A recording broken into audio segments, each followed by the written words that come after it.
Hello, agents, and welcome to the very first episode of Into the Dark Zone Agent Talk.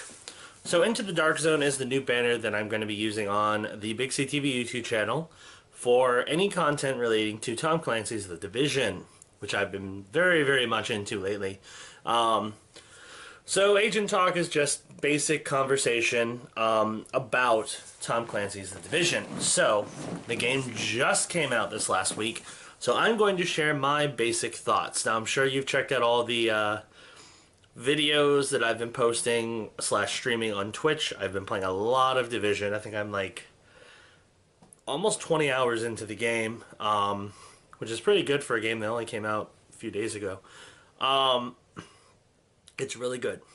The gameplay hook is there. There's lots to do, especially when you're playing with friends.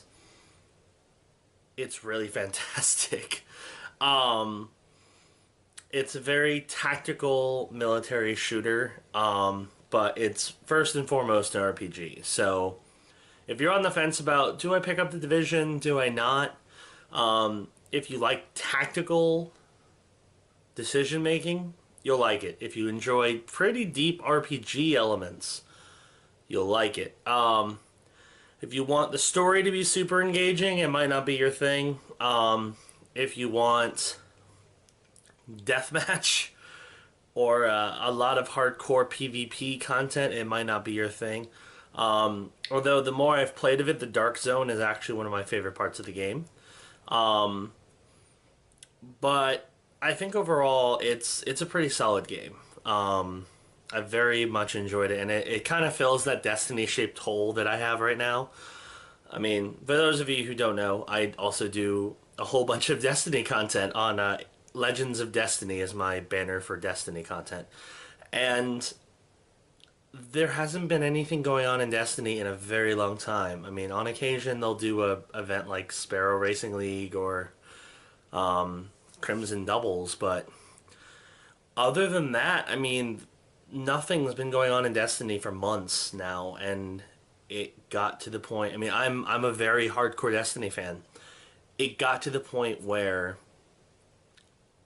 I got bored.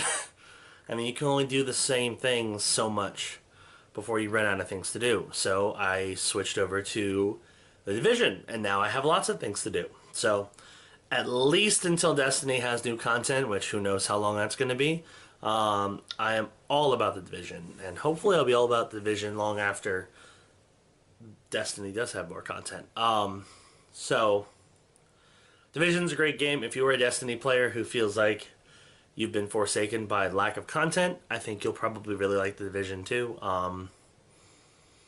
It's a good game. It's a very good game. So if you're on the fence about whether or not to pick up The Division, I recommend it. It's a lot of fun. And, yeah. So, one of the other things I want to talk about in today's episode of Agent Talk, which is our just discussion forum for Into the Dark Zone, is the Dark Zone itself, actually.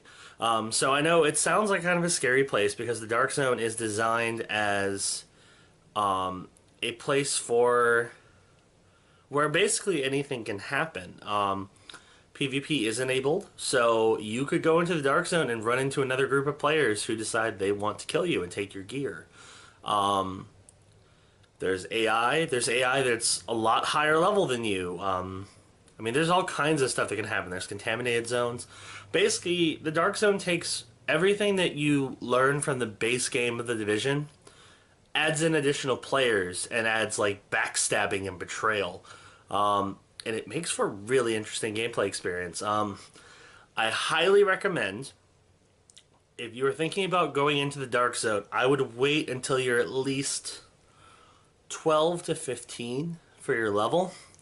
The main reason I suggest that is because if you don't, like, there's going to be a lot of areas where you simply cannot win. You can go in and run into a group of, like, level 15 or 16 enemies, and if you're like level 10, you're screwed. There's nothing you can do to beat them. Whereas if you go in as like level 12 or 13, you can take down even some higher level guys. It's all just a matter of finding, you know, what's going to work best for you in terms of level. Also, go in with a fire team. So bring your buddies, your group of four, just because, especially if you run into other groups, you're going to need that support.